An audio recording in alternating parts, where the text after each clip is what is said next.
નમસ્કાર વિદ્યાર્થી મિત્રો, સ્વાગત છે તમારું ફરીથી એકવાર આપણી YouTube channel study with Jaram Sharma.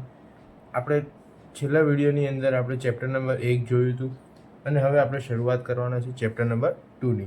Chapter number 2 છે આપણું બહુપદીઓ, જે ધોરણ 10નું બીજું એવું ચેપ્ટર કહી શકીએ કે જે સરળમાં સરળ કહેવાય અને આમાંથી તમને 1 માર્કના 2 માર્કના અને સારા એવા માર્ક ખેંચ્યા પાડવા ચેપ્ટર છે.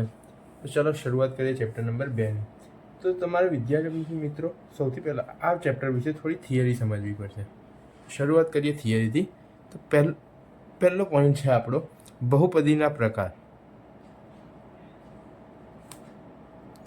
તો બહુપદીના કેટલા પ્રકાર હોય અને કયા કયા? તો બહુપદીના કુલ 3 પ્રકાર. ચલો, પહેલું સુરેખ બહુપદી,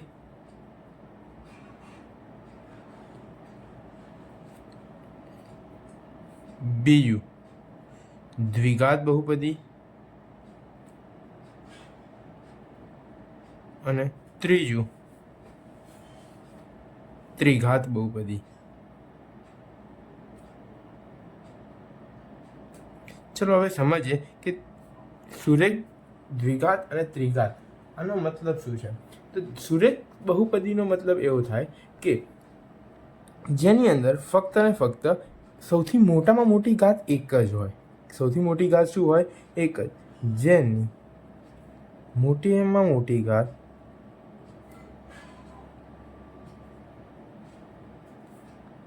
એક હોય તેને સુરેખ બહુપદી કહેવાય. દ્વિઘાત કોને કહેવાય? જેની મોટામાં મોટી ઘાત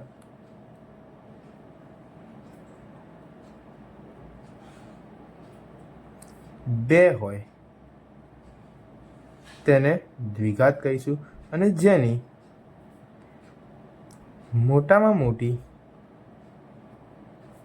ઘાત 3 હોય તેને ત્રિઘાત બહુપદી કહીશું. ચલો આપણે સુરેખનું એક ઉદાહરણ લઈ લઈએ, દ્વિઘાતનું લઈ લઈએ અને ત્રિઘાતનું લઈ લઈએ. ત્રણનું એક એક ઉદાહરણ લઈ લઈએ. તો સુરેખની અંદર સૌથી પહેલાં આપણે લઈએ ફોર એક્ઝામ્પલ 2x. તો અહીંયા આગળ એક્સની એક ઘાત એટલે આને કહેવાય સુરેખ બહુપદી. દ્વિઘાતની અંદર લઈ લઈએ આપણે 2xની 2 ઘાત વત્તા 5x. તો અહીંયા આગળ મોટામાં મોટી ઘાત કેટલી થઈ ગઈ? 2. તો આને કહીશું આપણે દ્વિઘાત બહુપદી. અને ત્રિઘાતની અંદર આપણે લઈ લઈએ 5xની 3 ઘાત વત્તા 8xની 2 ઘાત -6. તો આને આપણે કહીશું ત્રિઘાત બહુપદી. હવે આગળ આપણે જોઈશું બહુપદીની ઘાત. તો બીજો મુદ્દો છે આપણે બહુપદીની ઘાત. હવે અહીંયા આપણે એ સમજવાનું કે કોને બહુપદીની મોટી ઘાત, કોને બહુપદીની ઘાત કહેવાય. તો અહીંયા આપણે એ સમજવાનું કે જે બહુપદીની સૌથી મોટી ઘાત હોય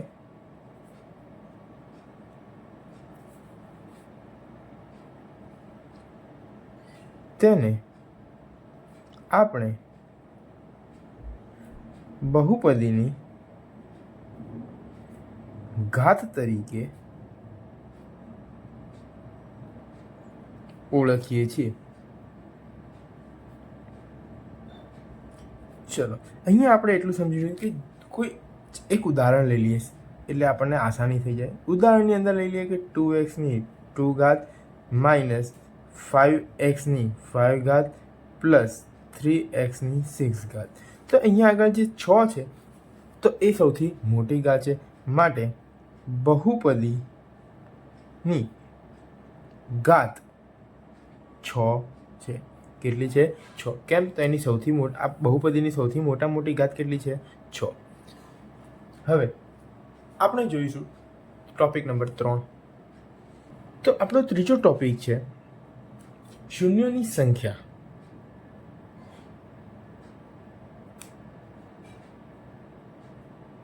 હવે શૂન્યોની સંખ્યા એટલે શું? તો શૂન્યોની સંખ્યા વિશે બી આપણે આવી રીતે કંઈક સમજવાનું છે કે સુરેખની અને દ્વિઘાતની. ચલો તો સૌથી પહેલું આપણે જોઈએ સુરેખની.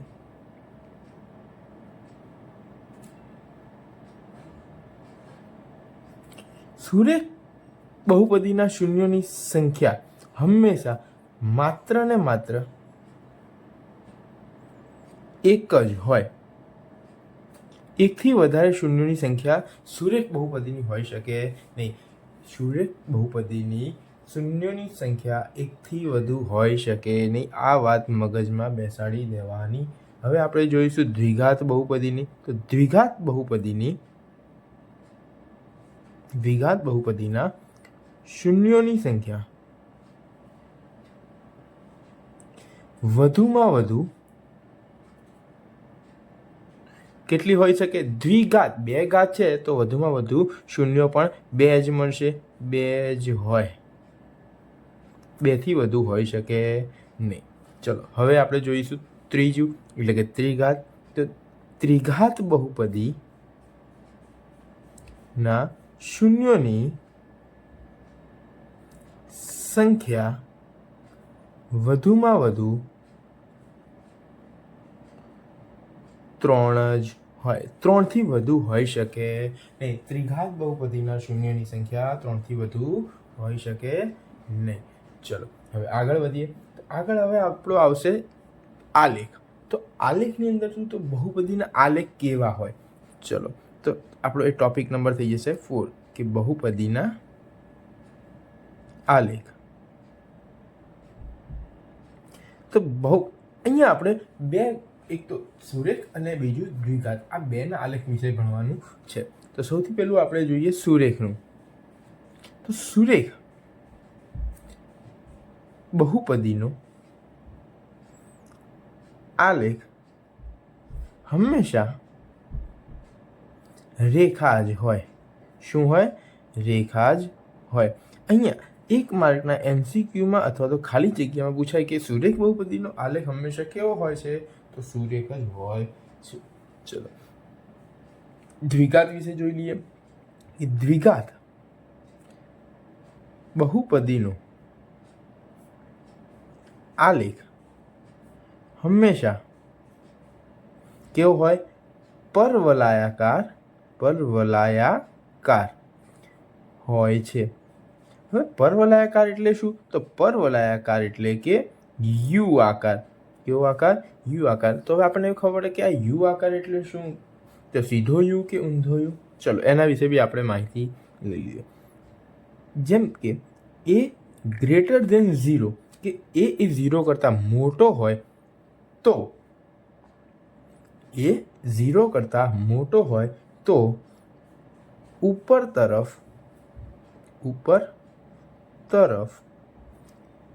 પરવલયાકાર, અને એ લેસ ધેન 0 એટલે કે એ 0 કરતાં નાનો હોય તો નીચે તરફ પરવલયાકાર. ચલો તો વિદ્યાર્થી મિત્રો, આ 4 ટોપિક આપણા માટે બહુ મહત્વના હતા. અને હવે છેલ્લો એક મહત્વનો ટોપિક છે જેને આપણે સૂત્રો તરીકે આપણે ઓળખીએ છીએ. અહીંયા 3 સૂત્રો આપણા ખૂબ જ મહત્વના, 2 સૂત્રો છે જે ખૂબ મહત્વના છે, જેને આપણે યાદ પણ રાખવા પડશે. બરાબર? તો ચલો એ સૂત્રો બી જોઈ લઈએ. 5મો ટોપિક આપણો છે દ્વિઘાત બહુપદીના શૂન્યો અને સગુણક વચ્ચેનો સંબંધ ચકાસો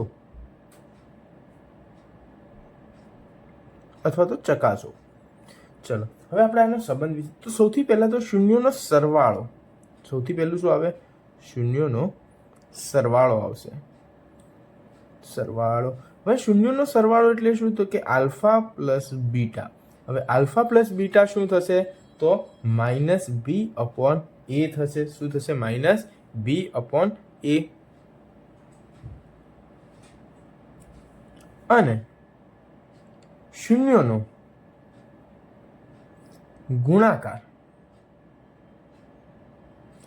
એટલે કે આલ્ફા ઇન્ટુ બીટા, એ શું થશે? આપણું c/a થશે. ચલો આ 2 સૂત્રો અહીંયા આપણા માટે મહત્વના છે. અને એક પ્રમાણિત સ્વરૂપ છે જે આપણે યાદ રાખવાનું છે. તો પ્રમાણિત સ્વરૂપ શું છે? તો દ્વિઘાત બહુપદીનું પ્રમાણિત સ્વરૂપ એ છે કે p ઓફ x બરાબર a square ax square plus bx plus c. આ એનું પ્રમાણિત સ્વરૂપ છે. ઘણી બધી વખત આ પણ પરીક્ષામાં પૂછાય છે કે પ્રમાણિત સ્વરૂપ જણાવો. એટલે વિદ્યાર્થી મિત્રો આ યાદ કરી લેવાનું એક વખત. છેલ્લો ને લાસ્ટ થિયરીનો ટોપિક આપણો છે ત્રિઘાતનો. ત્રિઘાત બહુપદીના શૂન્ય અને સહગુણક વચ્ચેનો સંબંધ.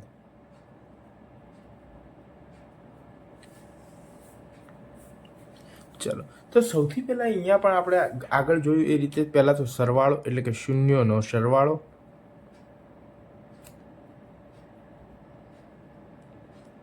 તો શૂન્યનો સરવાળો અહીંયા આગળ શું થશે? Alpha plus beta plus gamma. તો અહીંયા આગળ જ્યાં આપણે આગળ જોયું ત્યાં શું હતું? Minus B upon A. Same to same અહીંયા પણ માઇનસ બી અપોન એ. ચલો પછી બીજું અહીંયા આગળ આવશે બબ્બે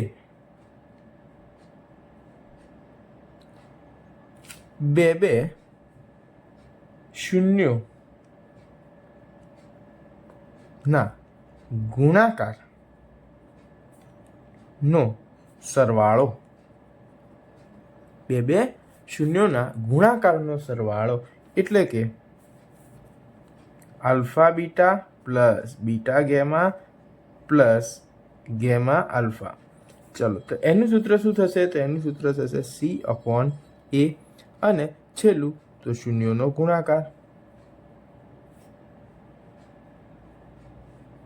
તો શૂન્યનો ગુણાકાર એટલે કે alpha into beta into gamma. એનું થશે માઇનસ ડી અપોન એ. અને છેલ્લી વસ્તુ અહીંયા આગળ રહી એ જાય છે કે ત્રિઘાતનું પણ પ્રમાણિત સ્વરૂપ હોવું જોઈએ. તો ત્રિઘાત બહુપદીનું પ્રમાણિત સ્વરૂપ બરાબર શું થશે અહીંયા આગળ? તો એ એક્સ ત્રિઘાત એટલે સૌથી મોટી ઘાત 3 વત્તા બી એક્સ સ્ક્વેર વત્તા સી એક્સ વત્તા ડી. તો વિદ્યાર્થી મિત્રો અહીંયા આપણો ઇન્ટ્રોડક્શન પૂરું થયું. તો ચેપ્ટર 2નું હવે આપણે બાકીના જે એપ્રોક્સ 12 કે 13 દાખલા ગણવાના છે તે નેક્સ્ટ વિડીયોની અંદર જોઈશું. આઈ હોપ કે તમને આ વિડીયો પસંદ આવ્યો હશે. વિડીયો પસંદ આવ્યો તો વિડીયોને લાઈક કરો, ચેનલને સબસ્ક્રાઈબ કરો અને તમારા અન્ય વિદ્યાર્થી મિત્રો સાથે શેર કરવાનું ભૂલશો નહીં.